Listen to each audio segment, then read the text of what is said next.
ទំនេរពេកអូសទូរស័ព្ទមើលរូបថតចាស់ក៏ប្រទះឃើញវីដេអូអនុស្សាវរីយ៍ដ៏កម្រមួយដែលគ្រួសារយើងទាំង5នាក់បានធ្វើដំណើរតាមរយៈផ្លូវរថភ្លើងពីទីក្រុងភ្នំពេញមកកាន់ខេត្តបាត់ដំបងរថភ្លើងធ្វើដំណើរនៅពេលព្រឹកព្រលឹមនៃទីក្រុងភ្នំពេញនៅវេលាម៉ោង 6:45 នាទីទោះនេះមិនមែនជាលើកទី1សម្រាប់កូនទាំង3នាក់ក៏ដោយតែបែរជាលើកទី1សម្រាប់ប៉ាក្រោយពេលដែលរដ្ឋាភិបាលបានបើកឲ្យមានការប្រើប្រាស់រថភ្លើងសារជាថ្មីនៅតាមបណ្ដោយផ្លូវជាតិលេខ 5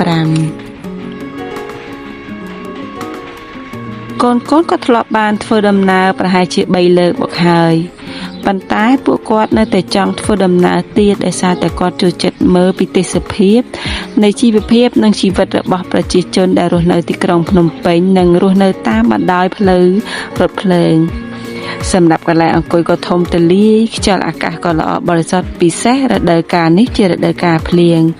ធម្មជាតិក៏ខៀវស្រងាត់ហើយក៏មើលឃើញវាលស្រែធំល្វឹងល្វើយកាន់តែពិសេសទៀតនោះ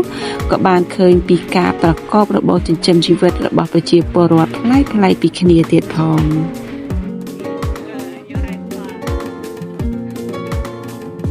ពួកការធ្វើដំណើរតាមរយៈរថភ្លើងអញ្ចឹងគាត់អាចបំលាស់ទីបានដោយសេរីមិនចង្អៀតអ្នកដែលមានកូនតូចទៅរពឹសពិតជាយល់អារម្មណ៍មួយនេះច្បាស់ពីព្រោះអីកូនក្មេងគាត់ត្រូវការសេរីភាពគាត់ត្រូវការលេងអញ្ចឹងនៅពេលដែលធ្វើដំណើរនេះគឺយើងអាចនិយាយលេងបានយើងអាចមើលទេសភាពការជជែកគ្នាបង្កើតភាពស្និទ្ធស្នាលនៅក្នុងគ្រួសារបានទៀតផងចេញដំណើរផុតទៅទីក្រុងភ្នំពេញបន្តិចហ្នឹងកូនគាត់ចាប់ផ្ដើមឃ្លានបាយឃ្លាននំអញ្ចឹងយើងអាចទិញនំទិញបាយសកួរទុកឲ្យគាត់ឲ្យហើយនៅពេលដែលគាត់ជិះរថភ្លើងគាត់ទាយើងក៏អាចចុះទៅទិញនៅក្រៅបានទេប៉ុន្តែនៅលើរថភ្លើងក៏គាត់មានលក់បាយអាហារពេលព្រឹកជាអាហារខ្ចប់ហើយនឹងលក់ភេសជ្ជៈអីតិចតួចអត់មានច្រើនទេប៉ុន្តែយើងអាចដើរកាត់ពីទូមួយទៅទូមួយហ្នឹងទៅទិញនៅកន្លែង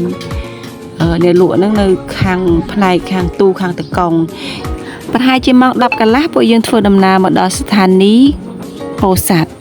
រថភ្លើងចូលចំណតដើម្បីរង់ចាំរថភ្លើងមួយខ្សែទៀតដែលធ្វើដំណើរពីប៉ោយប៉ែតទៅទីក្រុងភ្នំពេញហ្នឹងបដូរគន្លងគ្នាហើយឲ្យប្រជាពលរដ្ឋបងប្អូននៅដែលជិះរថភ្លើងទាំងអស់ហ្នឹងចុះសម្រួលអេរិយាបថបាត់ដៃបាត់ជើងទិញចំណីចំណុកព្រមទាំងហូបអាហារសម្រាប់ថ្ងៃត្រង់តែម្ដងហើយនៅចំណតនោះបងប្អូនអាជីវករគាត់មានលក់ភេសជ្ជៈម្ហូបមានប្រហុកមានត្រីអាំងមាន់អាំងហើយផ្លែឈើព្រៃផងដែរគាត់យកមកលក់អ៊ូអែនៅនឹងអញ្ចឹងហើយប៉ាក៏ចុះទៅទិញបានយ៉ាងច្រើនទុកសម្រាប់ញ៉ាំតាមផ្លូវពេលញ៉ាំបាយនៅតាមផ្លូវរថភ្លើងបែបនេះអាហារដែលឆ្ងាញ់បំផុតនោះគឺជាប្រហុកជាមួយនឹងបន្លែស្រស់ហើយត្រីអាំងជាមួយជ្រក់ស្វាយញ៉ាំបណ្ដាមើលទេសភាពបណ្ដាពិតជានឹកអនុស្សាវរីយ៍ពេលនោះណាប៉ាក៏មិនដែលភ្លេចទេមកជូរចម្រោះជាមួយនឹងអំបិលម្ទេសក៏ទៅកំដរមកតាមផ្លូវរហូតហើយវីដេអូនេះគឺជាអនុស្សាវរីយ៍ដែលគ្រួសាររបស់ខ្ញុំបានធ្វើដំណើរតាមរថភ្លើងពីទីក្រុងភ្នំពេញមកកាន់ខេត្តបាត់ដំបង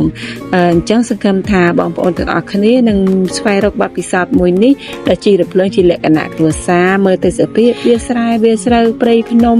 សារម្ដងមកពិតជាសប្បាយណាហើយមិនយូរប្រហែលរថភ្លើងក៏ធ្វើដំណើរមកដល់ស្ថានីយ៍ខេត្តបាត់ដំបងនៅម៉ោងប្រហែលជា 12:45 នាទី